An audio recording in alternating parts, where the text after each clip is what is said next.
So part of what I do on my channel, or basically what my whole channel is all about, is basically just building stuff, making stuff. So far, most of what I put on here has been, static display models, a few other random stuff, got the turbine engine. Um, but if you're a maker building stuff, just random whatever, occasionally you're going to need an electrical circuit, and you're going to have to figure out how to build an electrical circuit. So I thought I would put together a series of videos specifically on electronics. So anything I do, anything with electronics or electrical wise, I'll just put those as part of that video series. Now, I am not by any stretch of the imagination an electrical engineer. Everything I do electronics wise is completely self-taught, self-studied. I've been playing around with stuff for like, I don't know, 30 plus years. And so I may title it something like, electrical engineer wannabe or something like that. But what I plan on doing is anything where I'm doing anything with electrical circuits, I'll just put it as part of that series.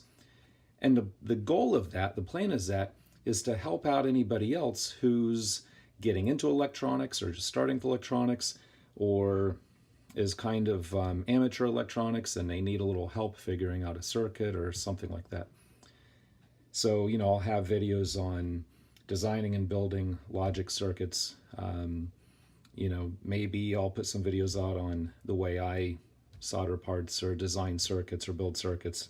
Right now, I really don't have a whole lot of like exact examples of what I'll do, but because I don't do electrical projects like every day. I might build an electrical circuit once every 3 or 4 months.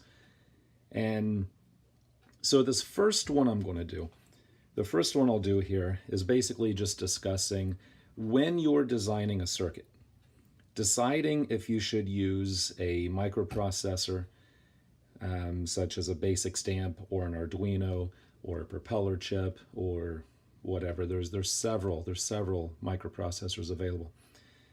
Now, I have a basic stamp here in front of me, and that's just because this is what I first started playing around with a little while ago. I do have a tiny bit of Arduino experience just because I have an Arduino on my 3D printer. So I've done some tweaking with the code in that a little bit.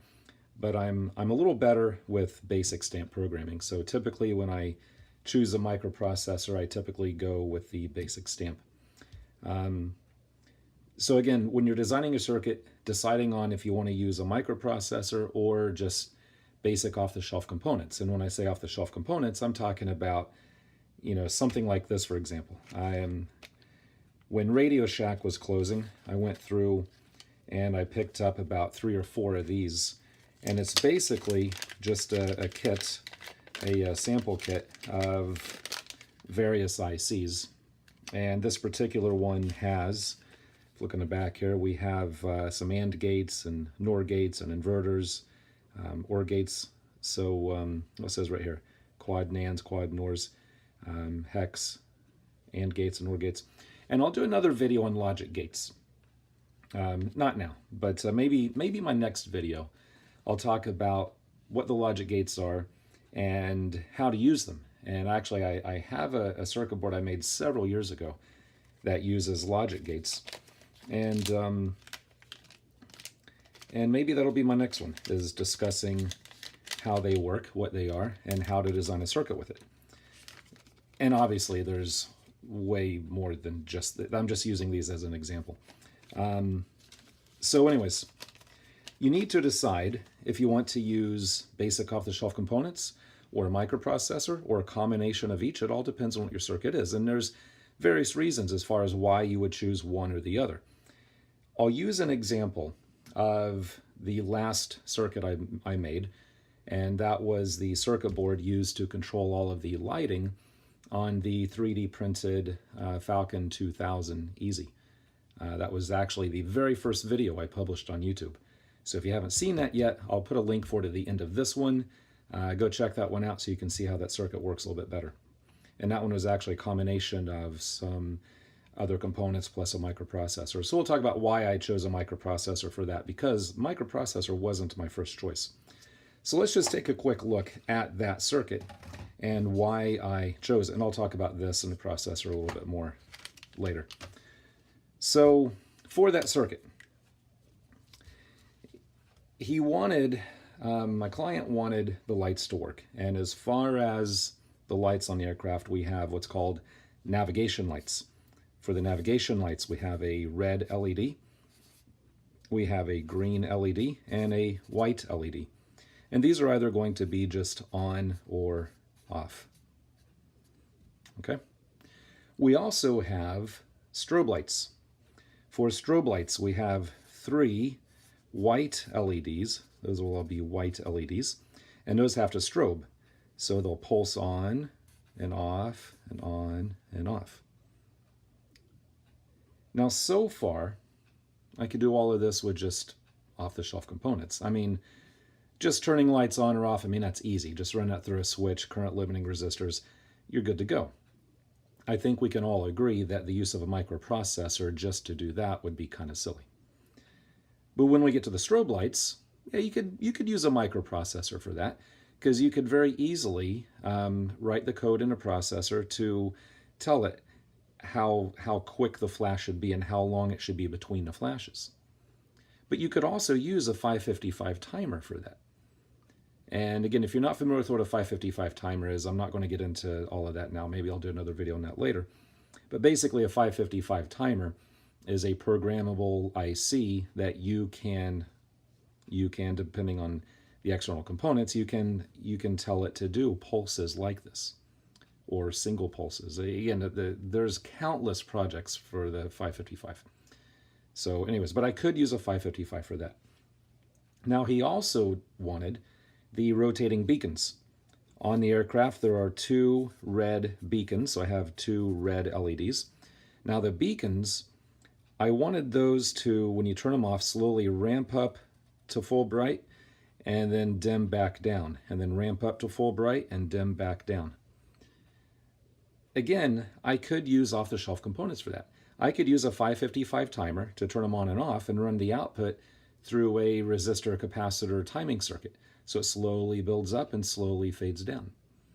So far, I don't need a microprocessor for any of this. We also need landing lights. Now, I could put the 2 landing lights in series, but there's something unique about the landing lights. We have a white one on the left side and a white one on the right side. Now, landing lights have 3 positions. You have on, you have off, and you have a pulse position. So the reason why I have those individually is because I need to be able to control them individually. In the pulse position, you have one flashing on and off and on and off. The other one is going to be alternate from that. So they're flashing on and off this way, left, right, on and off. So I need to be able to control them individually. Again, I could do this with basic off-the-shelf components. Again, 555 timer again. We also need, what else did we have? We had a dome light, just a white light for the cockpit. And again, that's just on or off. And I had, let's see, I had the fan spin. So I have 2 motors. So I'll put an M here for motor. And again, just on or off. And I think that's all it was. I think that's all I had here. Yeah, I think I'm good here. So everything here I could very easily do with just off-the-shelf components. So what I need to do is I need to figure out a circuit here to control it. So what do I build here? But I'm missing something, and that's the switches. I need to be able to, I need external switches to turn these on or off. Now here's the thing with this model that I made. I made a base that would hold the model above the base, and I did not want any physical toggle switches on the base. I wanted to keep it nice and clean and neat. So no physical toggle switches. So what I did was I used a capacitive touch sensor. And the capacitive touch sensor, I forgot to bring that. Give me 1 second, let me go grab that. Okay, so here's the capacitive touch sensor. Now this was a just kind of a prototype board just to experiment with it and figure out how it works. I made a whole video just on how to use this. I will put a link to the end of this one so you can watch that video on this one. So this was my perfect solution for the switches here. But I didn't really know exactly how to use it when I bought it. That's why I made an experiment board here. And what this allows me to do is I can put these little brass tabs embedded inside of the base. So then on the outside, you just have to know where to touch. And anywhere you put your finger over one, it will complete the circuit and turn it on. So for the switches, I have the capacitive touch IC, and I have the various brass tabs for the switches. 5 of them, 1, 2, 4. Okay, so I have these coming in here like so. And then this would go to whatever circuit I had here. So when I very first looked into this and started designing this, my first thought was to use off-the-shelf components. Like I said, 555 timers for the most part, resistors and capacitors, obviously resistors for all of the LEDs. But one thing about the capacitive touch circuit that made this more difficult was that when you touch one of these pads, you get the signal in, but when you take your finger off, that signal goes away. So I need something to latch that signal in. Well, you could do that with a flip-flop circuit. Okay, and there's different types of flip-flops. Again, if you're not sure what a flip-flop circuit is, I don't want to get into all of that right now. I'll maybe have another video on that later, but basically it's a circuit to where every time you pulse the input, the output will change state. It'll flip then flop, and there's different types of those. So you could use a flip-flop circuit for that. But some of these are 3-position. For example, the landing lights, they're 3 positions. So you need a circuit that can count through 3 positions. Well, that starts making this a little bit more difficult. And I actually designed the entire circuit using just basic off-the-shelf components, basic logic gates, 555 timers, flip-flops, and things like that. The problem is after I drew out that whole circuit, I realized I was going to have a major issue here. The problem was that the circuit board would be way too big. The circuit board would not fit inside of the base that I made for the aircraft. So then I started thinking of another way to do this. Now, I realize that most normal people, and most of you out there looking at this, and you're screaming, well, duh, use a microprocessor. Use an Arduino. And again, I say Arduino just because that seems to be the processor of choice these days. But like I said, there are several other processors on the market. And like I said, I am more familiar with the basic stamp. So, again, when Radio Shack was closing, I picked up about 3 or 4 of these things for like 10 bucks each. And this is a prototyping board. The basic stamp components are right here. That's the actual processor here. And then you have the prototyping area here. So I took my test circuit here. As you can see, I have some header pins here, so I could just plug that into a breadboard and then plug all the lights and stuff into the breadboard, and I wrote a program for this to monitor the switches and then control all of the outputs. And that was a solution, because I could make a circuit much smaller. This is what I actually ended up using. This is the circuit board. Now I had an outside company print and make this for me. I don't really have the means of printing a board that small with that many with that much or those skinny traces on there. I've printed my own boards, but when I print a board, I need more space. For example, this is a board I printed. I could have made it smaller, I could have squeezed things together more, but I didn't. And plus, I don't really have a good way of putting the green mask on it, the text, the lettering. Yeah, so this is a much nicer looking board. And they're cheap. This, I think I paid 30 bucks for 4 of these. And then I just have to solder all my components on. Now the microprocessor, again on the prototyping board, the prototyping board is huge. Even this would not fit in the base that I made. So when you buy, for example, I think I used a basic stamp 2. If you buy just a basic stamp 2 IC, you basically just get all of these components right here on a chip package that actually fit right here. So my basic stamp 2 went here, my touch IC went right here, and then other capacitors and resistors throughout. So for me, for this circuit, I chose a microprocessor because of space limitations. I didn't have the room to build a circuit board to do everything I needed with basic components. However, typically when I build a circuit, I try as best as I can, I try to not use the processor. I try to not use a microprocessor. And it kind of depends on your circuit. It depends on the function or the purpose of your circuit. A lot of people will say, well, you should use a microprocessor, so if you want to make any changes with the circuit, it's easier to modify the code than it is to add or take out components. And that is 100% true. I fully agree with that. But if you're making, and I've seen this before, I've seen this, well, maybe not 100 times, but I've seen this several times, where somebody made a fairly simple circuit. They only needed maybe a light to blink or pulse, or maybe they just needed a motor to turn or something like that. And right away, they just went right to a microprocessor. And in my opinion, that's a little bit overkill. You know, it's like buying a stock car to drive to church on Sunday morning. But again, it depends on your area of expertise. It depends on what you're good at. I am much better at designing and building circuits than I am at typing a program or writing a program or code. I struggle with writing code. It took me a long time in front of that computer to write the code to do this. And I would much rather be building a circuit and soldering components on than sitting in front of a computer and typing code.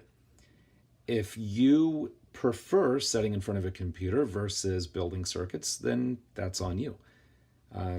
My whole point of this is kind of get you to think about either way, like which way, you know, why you should make a decision of using one method over the other. And I feel like I'm starting to ramble and repeat myself a little bit. But I would encourage you, if any of you out there, like you have an idea for a circuit you need to build and you're planning out, again, typically the way I do it is just like this. I'll think about, okay, what's the end result? What are my functions? What do I need to happen? And how do I want to control it? And then I fill in the middle. I fill in the blank.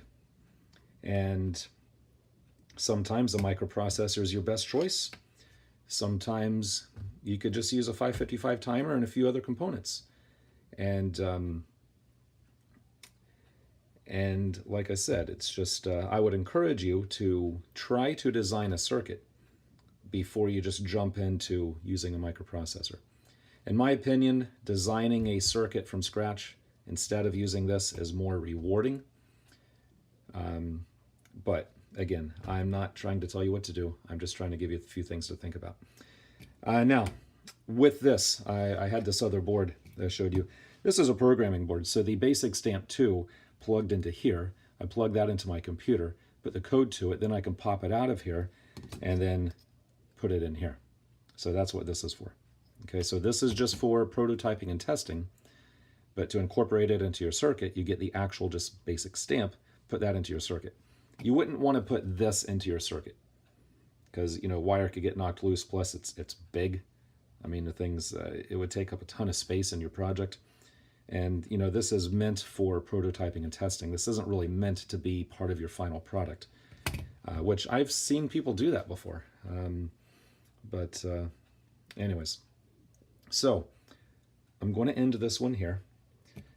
Like I said, hopefully I gave you something to think about. Hopefully, maybe you learned something. I don't know. Feel free to put any comments if you like what I said. If you have any other points, any other arguments to go one way or the other, whether to use a microprocessor or not. If you want to comment just to say my handwriting sucks, that's fine. I don't care. You're not going to hurt my feelings. I know my handwriting sucks. It hasn't really improved any since the 3rd grade. So, you know, my wife tells me that all the time. So you're not going to hurt my feelings. But I think your time would be spent better doing something else other than making negative comments. But anyways, do what you want. My next video on electronics, I don't know, I've got a few ideas. But like I said, they're for beginners, intermediate, people with less experience than me. So, like I said, hopefully you learned something. I'm going to stop rambling now because I tend to do that. So, as always, Thanks for watching.